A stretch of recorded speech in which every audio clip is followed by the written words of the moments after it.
Hai semuanya, di sini kami dari kelompok 2 ingin mempresentasikan tugas sejarah tentang materi Indonesia Merdeka.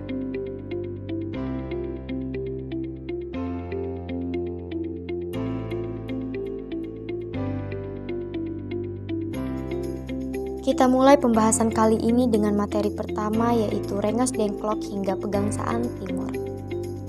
Proklamasi Kemerdekaan Republik Indonesia rencananya akan dibacakan oleh Bung Karno dan Bung Hatta pada hari Jumat 17 Agustus 1945. Ada dua lokasi pilihan untuk pembacaan teks proklamasi, yaitu lapangan Ikada atau rumah Bung Karno di Jalan Pegangsaan Timur nomor 56. Rumah Bung Karno akhirnya dipilih untuk menghindari kericuhan antar penduduk dan tentara Jepang, karena tentara-tentara Jepang sudah berjaga-jaga di lapangan Ikada setelah mendapatkan informasi bahwa akan ada sebuah acara yang akan diselenggarakan di lokasi tersebut. Teks proklamasi disusun di Rengas Dengklok. Awalnya, Bung Karno dan Bung Hatta ditempatkan di sebuah gubuk tua pinggir kali dekat sawah yang tak layak kondisinya.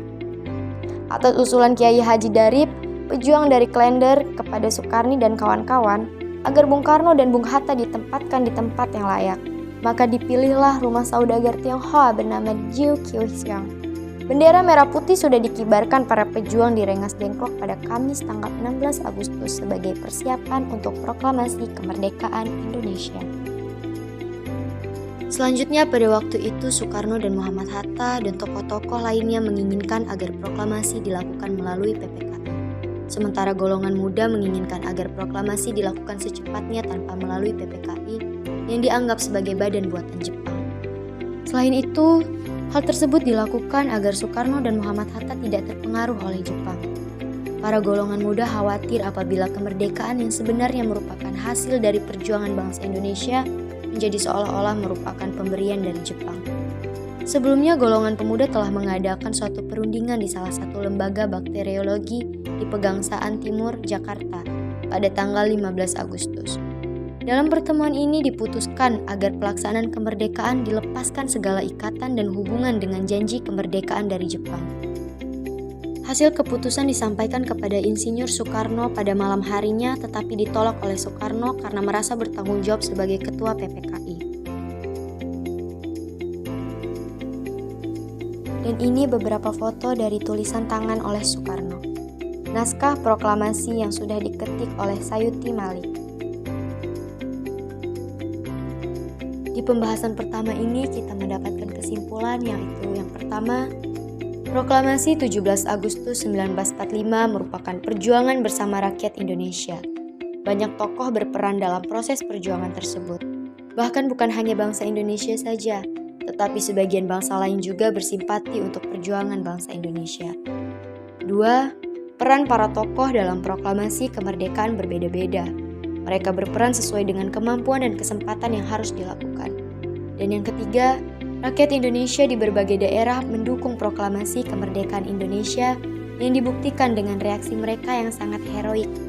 Keberanian dan kerelaan berkorban ditunjukkan rakyat di berbagai daerah dalam rangka mengambil alih kekuasaan Jepang.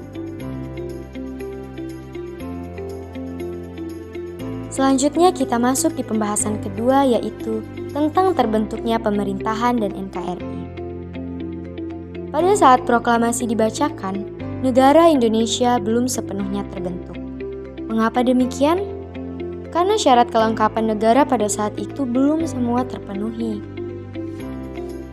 Dengan itu, Indonesia mengadakan beberapa kali pertemuan untuk membahas masa depan negara Indonesia dengan membentuk suatu pemerintahan yang antara lain A. Pengesahan UUD 1945 dan pemilihan presiden wakil presiden. Setelah Indonesia diproklamasikan, secara resmi terbentuklah suatu negara baru yang bernama Indonesia. Sudah tentu kelengkapan-kelengkapan sebagai negara merdeka harus segera dipenuhi. Salah satu hal terpenting yang harus dipenuhi adalah Undang-Undang Dasar. Pada tanggal 18 Agustus 1945, PPKI melakukan sidang untuk membahas mengambil keputusan kemudian mengesahkan UUD. Rapat yang pertama ini diadakan di Pejambon. Rencana pukul 11.30, sidang pleno dibuka di bawah pimpinan Soekarno. Kemudian dilaksanakan acara pemandangan umum yang dilanjutkan dengan pembahasan bab demi bab dan pasal demi pasal. Pembentukan Departemen dan Pemerintahan Daerah. Sidang PPKI dilanjutkan kembali pada tanggal 19 Agustus 1945. Acara yang pertama adalah membahas hasil kerja panitia kecil yang dipimpin oleh Otto Iskandar Dinata. Sebelum acara dimulai, Presiden Soekarno telah menunjuk Ahmad Subarjo, Sutarjo Kartohadikusumo, dan Kasman Singodimedjo sebagai panitia kecil yang ditugasi merumuskan bentuk departemen bagi pemerintahan Republik Indonesia. Dan ada beberapa bentuk pemerintahan lagi, diantaranya pembentukan badan-badan negara, pembentukan kabinet, pembentukan berbagai partai politik, dan lahirnya tentara nasional. Dari pembahasan kedua ini, kita bisa mendapatkan kesimpulan, yaitu antara lain, Indonesia sebagai bangsa yang merdeka baru dimulai tanggal 17 Agustus 1945. Sebagai penyangga demokrasi suatu negara dan pembinaan kehidupan berpolitik, diperlukan adanya partai-partai politik. Karena itu, pemerintah melalui Wakil Presiden telah mengeluarkan maklumat tanggal 3 November 1945. Kemudian berdirilah beberapa partai politik. Sementara untuk menjaga keamanan negara, masyarakat membentuk kesatuan aksi dan badan-badan perjuangan, terutama waktu itu untuk melucuti tentara Jepang. Keadaan negara ternyata semakin terancam setelah datangnya tentara sekutu dan diboncengi tentara Nica. Oleh karena itu, keberadaan tentara sangat diperlukan. Maka keluarlah maklumat pemerintah tanggal 5 Oktober 1945 yang menandai berdirinya Tentara Keamanan Rakyat atau yang disingkat dengan TKR. TKR ini terus dikembangkan dan terus disempurnakan sehingga menjadi Tentara Republik Nasional Indonesia yang sekarang dikenal dengan bahasa TNI. Untuk pembahasan selanjutnya, mari kita saksikan video berikut.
Terima kasih untuk teman-teman yang sudah menyaksikan video presentasi kami.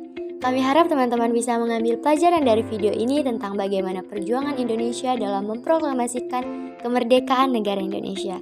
Sekian dari kami, sampai berjumpa di video selanjutnya. Bye-bye!